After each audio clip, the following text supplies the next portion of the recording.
자, 시간은 앞으로 가지 뒤로 가지 않습니다. 그렇죠? 앞으로 달려가는 것이 현재 시점이에요. 현재를 누리지 못하고 우리는 그냥 어떤 겨를도 없이 미래를 향해서 그냥 넘어가요. 패스오버 합니다. 근데 우리 아직 오지 않는 시간을 향해 가고 있고 그 미래를 추측과 계산을 하면서 가는 거죠. 그렇기 때문에 여유있게 나를 돌아보지 볼 생각이 없이 정말로 각박하고 건조한 일상을 사는 경우가 너무 많다는 겁니다. 그래서일까요? 우리는 자주 지난 과거를 떠올리게 됩니다. 제가 그런 것 같아요. 여러분 어떠신지 모르겠습니다. 제가 23살 때 굉장히 앳된 나이죠. 굉장히 앳된 나이에 처음으로 주일학교 전도사로 부임했습니다. 가장 따뜻하고 감격스러울 때 그 장면이 계속 떠올라요. 크리스마스 이브인가 크리스마스 때인가로 기억을 하는데 막 여러분 한번 기억을 되짚어 보시면 요즘에는 카드 보내지 않잖아요. 옛날에 막 그 입체 카드 기억나시죠? 입체 카드에 누르면 뭐가 툭 올라오고 누르면 캐롤송이 이렇게 나오는 그런 카드들이 유행했었습니다. 그때 이제 교사들한테 이제 카드 받고 저도 좀 보내고 근데 중고등학생들이 그렇게 저를 좋아했어요. 왜냐면 정말로 나이 어린 형 같은 전도사가 왔잖아요. 그러니까 막 그냥 중고등학부 여학생 남학생 할 거 없이 카드를 써서 보내는 거예요. 그래서 그때 카드만 크리스마스 카드만요 쇼핑백으로 한가득 받아가지고 갔던 기억이 납니다. 그때만 생각하면 너무 훈훈해요. 그래서 얼마나 그때가 감격스럽고 기뻤던지 그때 떠올리면 그냥 웃음이 나요. 기쁘고 즐거워지더라고요. 여러분 우리는 지금 살아갑니다. 또 하루를 넘겨가요. 오래된 부부들은요 얼굴에 막 주름이 생기고 흰머리가 생기고 몸은 늙어가요. 근데 젊은 시절에 너무나 아름다운 그런 모습은 다 사라졌어도 그럼에도 왜 부부들은 더 깊은 애정을 갖고서 할 수 있을까요? 저는 추억 때문이라고 생각을 합니다. 결혼 이후에 쌓아온 그 추억들이 그 함께한 많은 날들이 있잖아요. 그 날들이 더욱더 두 부부를 값지게 한다고 저는 생각을 합니다. 제가 지난주에 기도에 대해서 말씀을 드렸는데 유진 피터슨이 이런 좋은 말을 했습니다. 기도하지 않는 사람은 하나님과 추억이 없는 자다. 물론 신앙생활은 재미로 하는 것은 아니겠죠. 하지만 신앙생활이 재미없다고 생각하는 사람 그 이유 중에 하나가 하나님과 이런 추억이 없기 때문에 그렇다고 저는 생각을 합니다. 여러분 기도는 하나님과 추억을 쌓는 일이에요. 기도는요 교회를 움직이게 하는 동력입니다. 그래서 우리는 뭐 해야 됩니까? 기도해야 될 줄로 믿습니다. 자, 지난주에 그렇게 말씀을 드렸죠. 그 다음에 오늘은 두 번째 시간으로 말씀입니다. 집중해 주시면 좋겠습니다. 출애굽의 가나안 정복 여정에 모세의 뒤를 이어서 여호수아가 리더가 됩니다. 그러니까 모세가 이제 1인자가 됐는데 모세가 여태까지 이뤄놓고 계승한 것들이 있어요. 근데 이제 올라가는 거는 전쟁하러 가는 거거든요. 새로 개척해 나가야 되기 때문에 그 마음 상태가 어떻겠습니까? 얼마나 두려웠겠습니까? 얼마나 부담스러웠겠습니까? 하나님은 그런 여호수아를요 위로해 주세요. 여러분 삶 가운데 하나님의 위로가 함께하기를 정말로 소망합니다. 힘주시고 위로하는데 오늘 말씀 여호수아 1장 7절 말씀이 그거예요. 오직 강하고 극히 담대하여 나의 종 모세가 내게 명령한 그 율법을 다 지켜 행하고 여기서 율법이 뭡니까? 하나님의 말씀입니다. 성경 말씀은 약속하신 말씀이에요. 우리는 뭔가 말씀을 통해서 새로운 뭔가를 기대하는 것이 아니라 뭐 새로운 말씀을 주시려나? 이걸 기대하는 것이 아니라 오직 이 성경 말씀 자체가 우리를 향한 하나님의 약속의 말씀이니 이 말씀을 계속 되새김질하고요 그 말씀대로 지켜 행하기를 우리는 힘써야 된다는 거예요. 그래서 하나님은 뭐라고 말씀하십니까? 우로나 좌로나 치우치지 말라. 그리하면 내가 어디를 가든지 형통하리라. 말씀을 다 지켜 행하고 좌우로 치우치지 않으면 어떻게 된다고요? 어딜 가든지 무엇을 하든지 형통하리라. 여기서 형통하리라는 말은요 히브리어로 찰라흐라는 단어입니다. 이거는 성공하다라는 뜻도 있어요. 번영하다라는 뜻도 있습니다. 그리고 또 한편으로 지혜롭게 통찰력을 갖다라는 뜻도 있어요. 반드시 기억하시기 바랍니다. 우리 삶의 만사형통은요 우리 삶이 잘되고 만사형통은요 말씀대로 산다면 이라는 전제가 붙는 거예요. 뭐가 붙는다고요? 말씀대로 산다면. 그래서 하나님은 8절에 이렇게 말씀하십니다. 이 율법책을 내 입에서 떠나게 하지 말며 주야로 그것을 묵상하고 그 안에 기록된 대로 다 지켜 행하라. 그리하면 내 길이 평탄하게 될 것이고 내가 형통하리라. 보세요. 하나님의 이 말씀 속에는 세 가지가 있어요. 세 가지가. 첫 번째 뭡니까? 내 입에서 뭐가 떠나지 말라고요? 말씀이 떠나지 말라. 두 번째로 뭐라고요? 그 말씀을 주야로 묵상해라. 우리식으로 말하면 큐티하라는 얘기예요. 그리고 또 한 가지 뭡니까? 그 말씀을 다 지켜서 뭐하라고? 행하라. 이겁니다. 이렇게만 하면, 이렇게 간단해. 이것만 하면 어떻게 한다요? 내게 만사형통을 주신다고 약속하신 거예요. 바울이 데살로니가에서 복음을 전했습니다. 결실도 좀 있었어요. 유대인 중에 몇 명이 복음을 받아들였고 경건한 헬라 사람들과 귀부인들이 복음을 받아들였다 이렇게 기록하고 있습니다. 그런데요, 상상할 수 없는 핍박이 왔어요. 어찌나 반대파 유대인들이 극성이었던지 불량한 자, 성경에 불량한 자들이라고 나왔거든요. 요즘으로 말하면 양아치 깡패 같은 그런 사람들을 데리고 와서요, 깽판을 치는 거예요. 복음 전하는데 깽판을 치고 막 그랬어요. 그래서 바울은 도망쳐서 믿음의 형제 집에 숨어 있다가 어디로 갑니까? 베레아라는 동네로 다시 복음을 들고 갑니다. 그렇게 베레아에 왔는데 이 베레아에 있는 사람들은 좀 남다른 거예요. 사도행전 17장 11절 말씀을 보니까 베레아에 있는 사람들은 데살로니가에 있는 사람들보다 더 너그러워서 간절한 마음으로 말씀을 받았고, 그러니까 어떤 마음으로 말씀을 받았다고요? 간절한 마음으로. 지금 이 시간 하나님의 말씀을 받는 시간입니다. 하나님의 말씀 어떤 마음으로 받아야 되겠습니까? 간절한 마음으로 받아야 돼요. 지금 간절한 마음으로 말씀을 받고 계시죠? 아멘. 그리고 또 뭐냐면 그 베레아 사람들이 이것이 그러한가 날마다 성경을 상고하며 날마다 성경을 상고하였다. 헬라어로 이 상고하다라는 것은 아나크리노라는 단어입니다.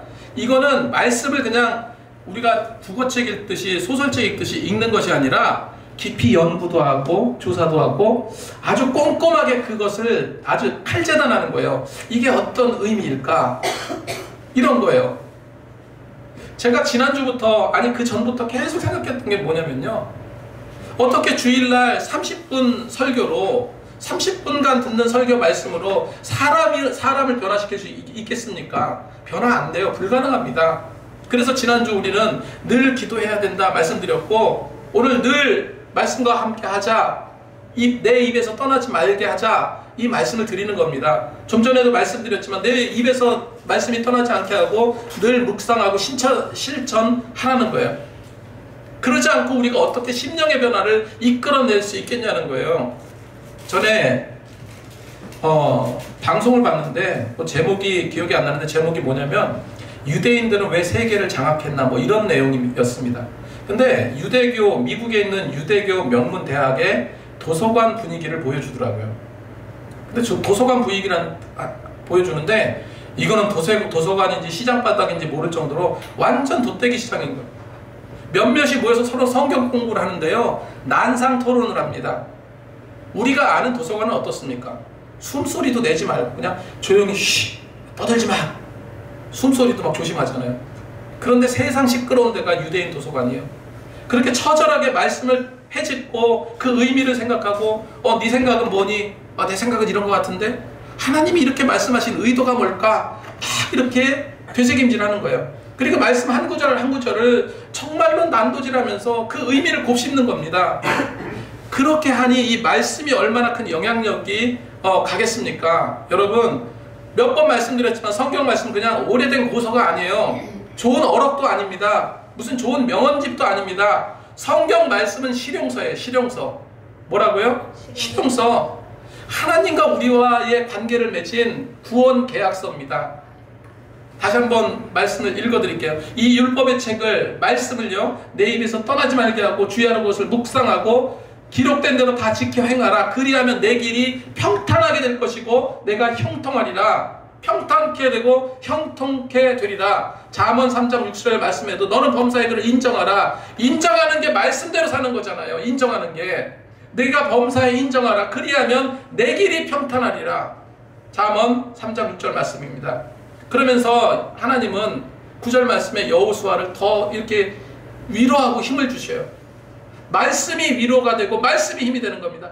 강하고 담대하고 두려워하지 말라. 놀라지 말라. 내가 어디 가든지 내 하나님 여호와가 너와 함께 하시느니라. 이렇게 기록하고 있습니다. 제가 지난 매주마다 목요일마다 이제 목회자 세미나를 갑니다.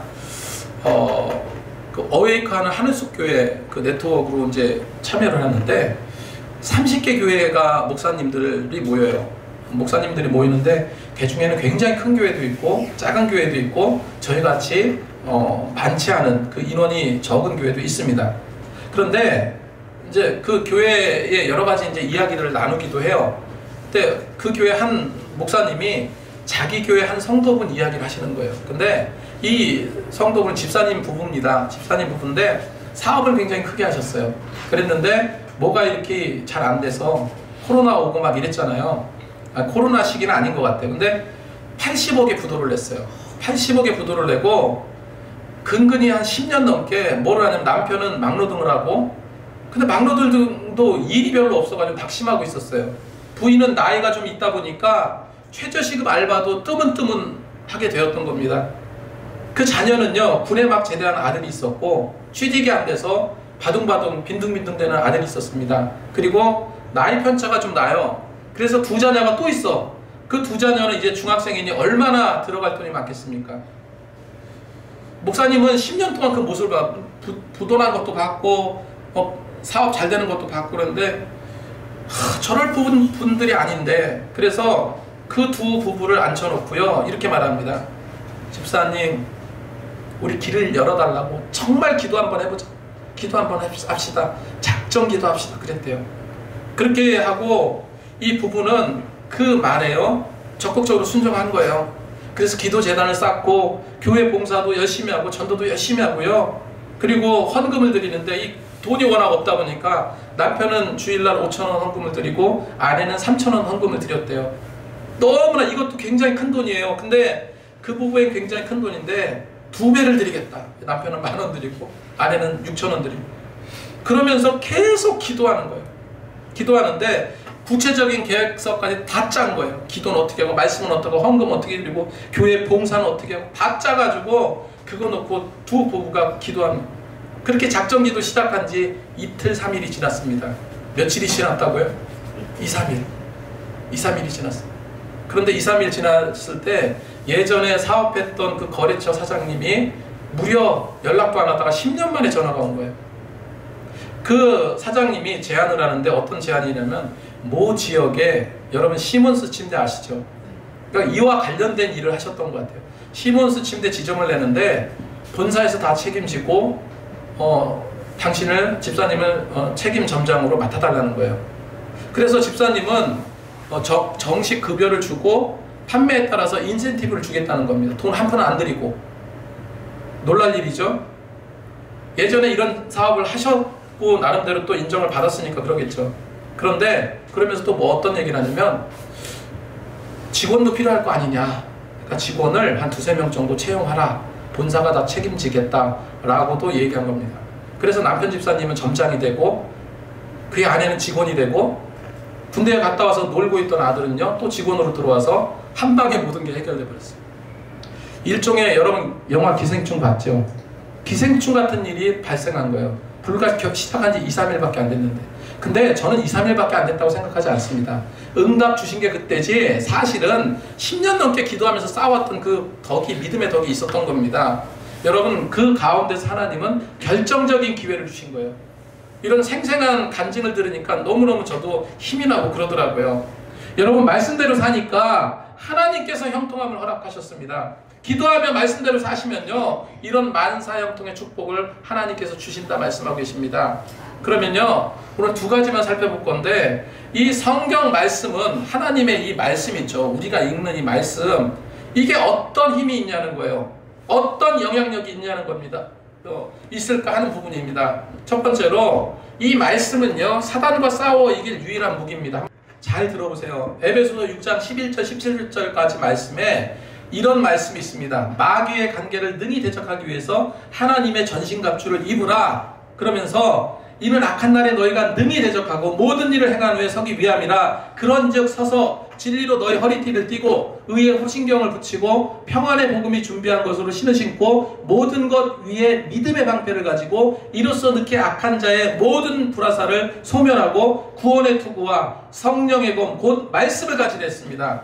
여기서 전신갑주라고 나오는데 이거는요 군인들이 완전 군장하는 걸 말해요. 전투에 나가기 위해서 군인들이 전투태세를 갖추는 것을 말해요.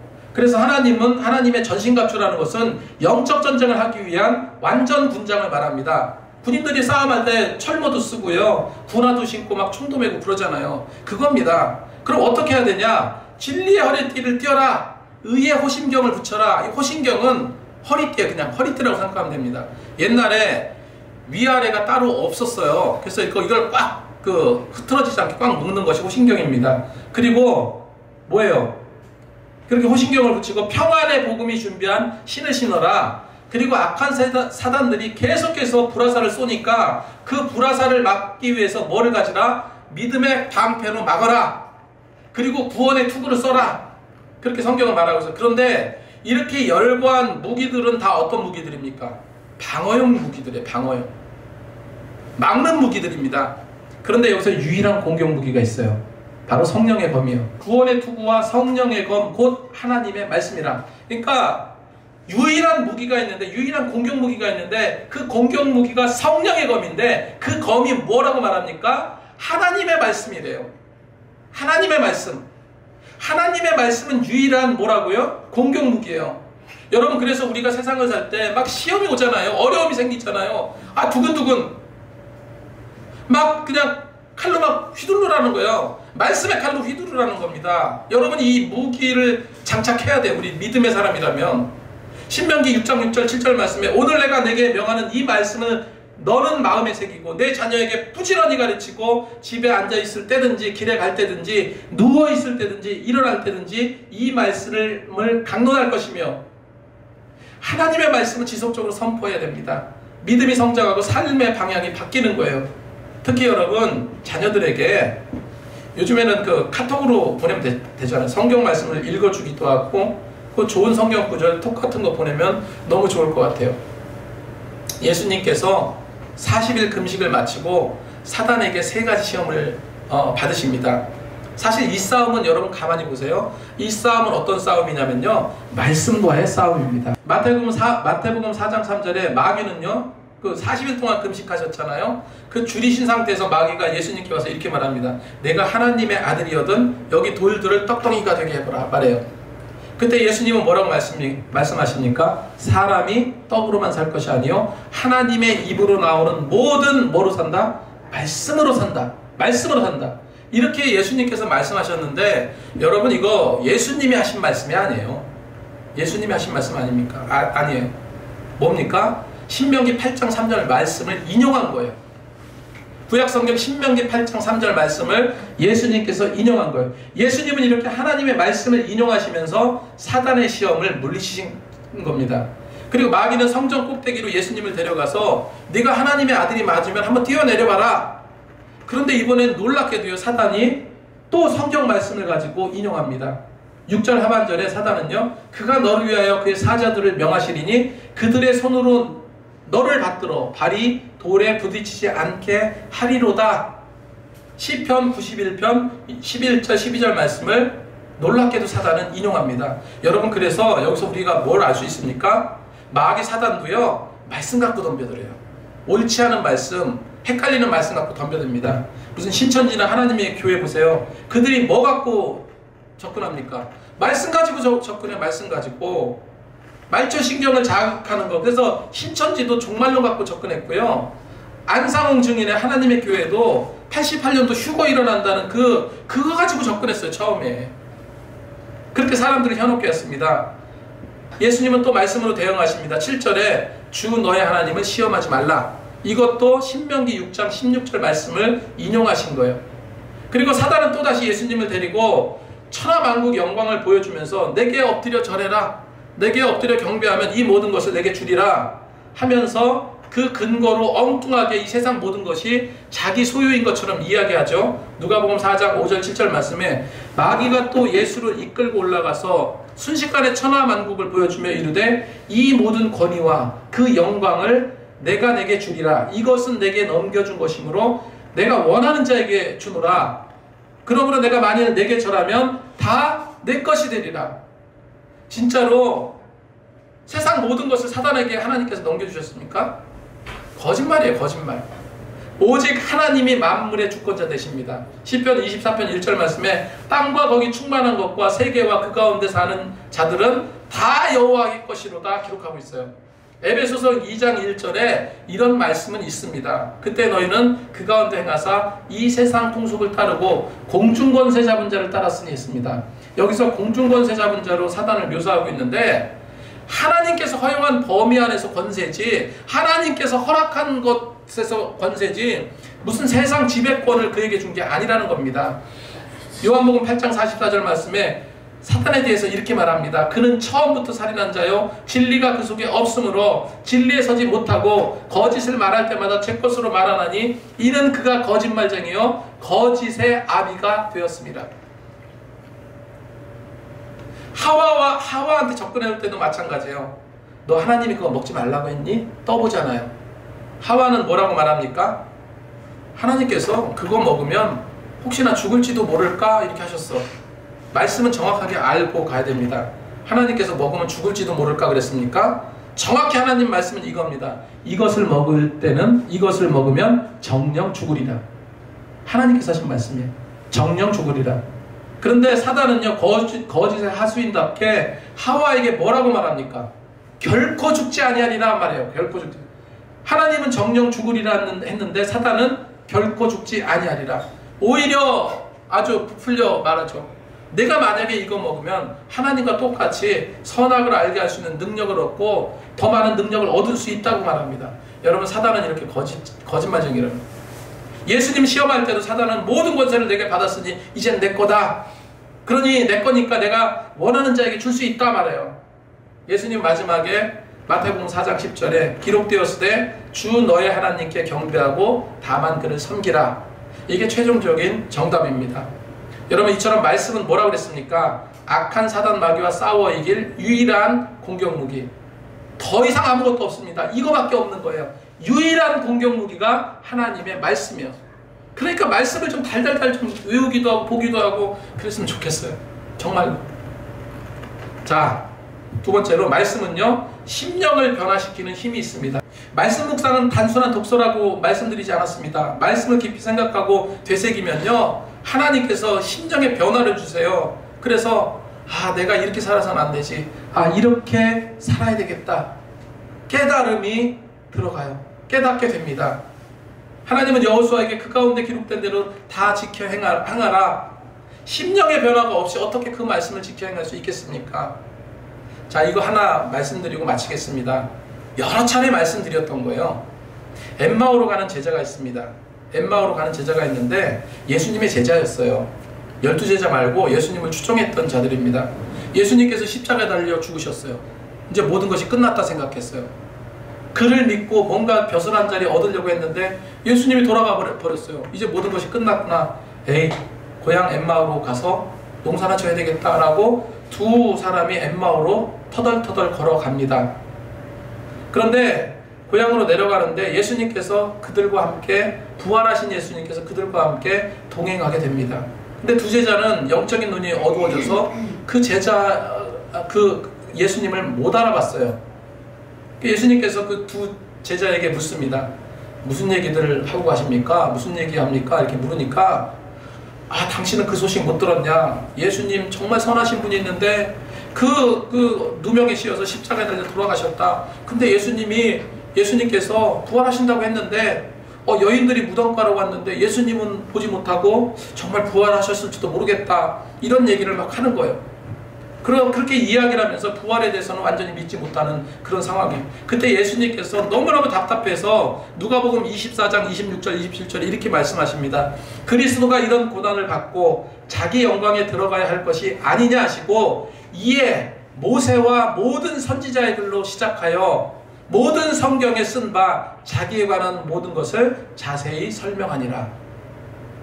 가만히 보세요. 모세와 선지자의 글, 모세의 글이라는 것은 보통 토라라고 얘기해요. 창세기, 출애굽기, 레위기, 민수기, 신명기까지입니다. 그리고 선지자의 글들은 우리가 알듯이 무슨 예레미야, 이사야 이런 선지자들의 글들을 말합니다. 그런 것을 그 성경에 쓰여진 이 성경을 가지고 예수님께서 어떻게 했다고요? 자신에 관한 것을 자세히 설명했다라고 기록하고 있습니다. 여러분, 예수님께서 지금 뭐 하신 겁니까?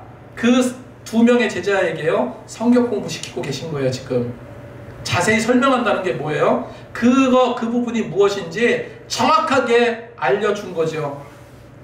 그렇게 알려주고 깨달았어요, 이 제자들이. 그리고 나중에 눈이 밝아서 예수님이라는 사실을 알았을 때는 이미 예수님은 떠났다라고 성경은 기록하고 있어요. 근데 중요한 것은 그 다음 구절입니다. 이들이 서로 주거니 받거니 이야기를 합니다. 그러면서 뭐라고 말하냐면, 누가복음 24장 32절에 그들이 서로 말하되 우리에게 말씀하시고 우리에게 성경을 풀어주실 때, 자, 어떤 때요? 우리에게 말씀하시고 그 성경을 풀어주실 때 우리 속에서 마음이 뜨겁지 아니하더냐?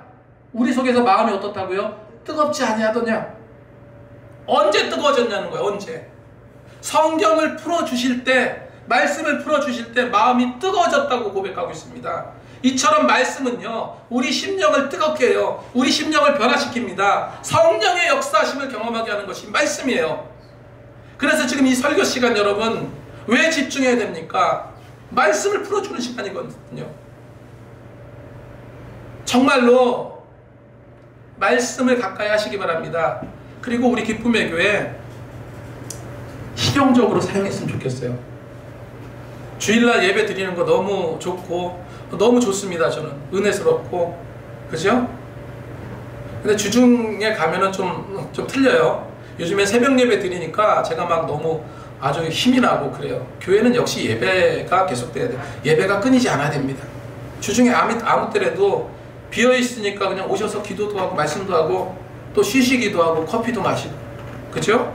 또 오시면 또 저랑 얘기도 좀 하고, 얼마나 좋습니까? 그래서 교회를 좀 활용했으면 좋겠어요.